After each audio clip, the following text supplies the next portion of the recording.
Hi guys, it's Maggie, and this month I will be showing you or refreshing your knowledge on how to strip the rooster houses. So we currently have two houses that house roosters, including Leonard and Hubbard.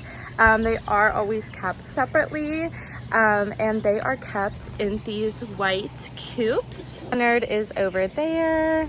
I'm gonna strip Hubbard's house first, and the very first thing I'm gonna do is separate him because he can attack you. To just separate him with this little divider that's always in his enclosure. You can also ask a staff member to help you.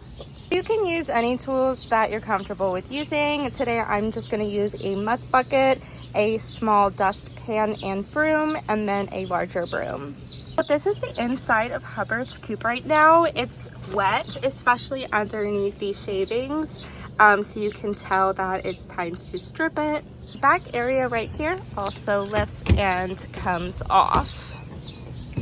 Over here, I'm gonna start with just scooping all of these shavings out and throwing them in the muck bucket. I'm just gonna take my broom and kind of push all of this stuff back because I am going to scoop it from that hole over there. I pushed it back a little. Now it's time to get the rest of the bedding out. I am kind of squatting while I do this. You do have to get pretty close to the ground. I'm just shoveling it out. And I'm gonna use the big broom to kind of get everything closer to me. After I'm done stripping it, I'm going to clean up all of the shavings that I spilt. You can clean this coop, completely depends on your preference. You can do this a bunch of different ways. This is just the way I end up doing it usually, but you can play around with different options. Also, if you have time, you can scrub or wipe down the whole inside of the coop after you strip it. And we usually wipe down the outside of the coop whenever we're already in here cleaning. So I like to take a little brush and dust inside. So I put the top back on, and I am going to grab this bucket with water. I'm just gonna take this sponge and wipe it all down. I like to get the sides too, and his walkway. All right, now I'm going to dump this and return with some shavings. Grabbing new shavings, I'm gonna fill this up a little over halfway. I'm just gonna dump them directly in the back. And then you can use your hand or a broom to move them over here. Again, you can do any technique. I just find this the easiest. Now it's all covered in fresh bedding. Now Hubbard is out of prison, and we can just take this divider and back up.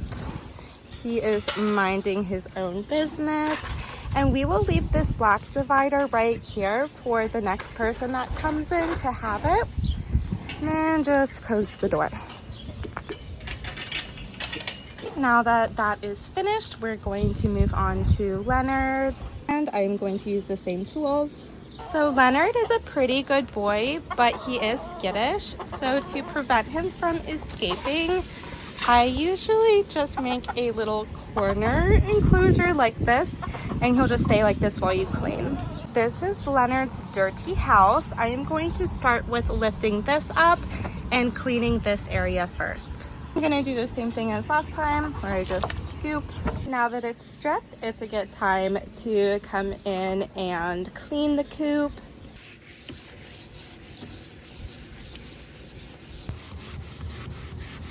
Leonard's coop is smaller, so I have about half of a muck bucket full of shavings. And then I put these in kind of the same way as Hubbard's. I just dump it in through this hole. And I just spread out the clean shavings and then even it out. And you can also use a broom for this. And now that I've removed all of my tools, Leonard is free to enjoy his clean house. So we clean the rooster houses about twice a month, but they could definitely be cleaned a lot more often. So with your guys' help, maybe we can make that possible in the near future. If you guys have any questions or comments or anything I can do to make these videos better for you guys, just let me know. So thank you so much for watching, and let me know if you want to request the next video I make, and I will see you guys next month.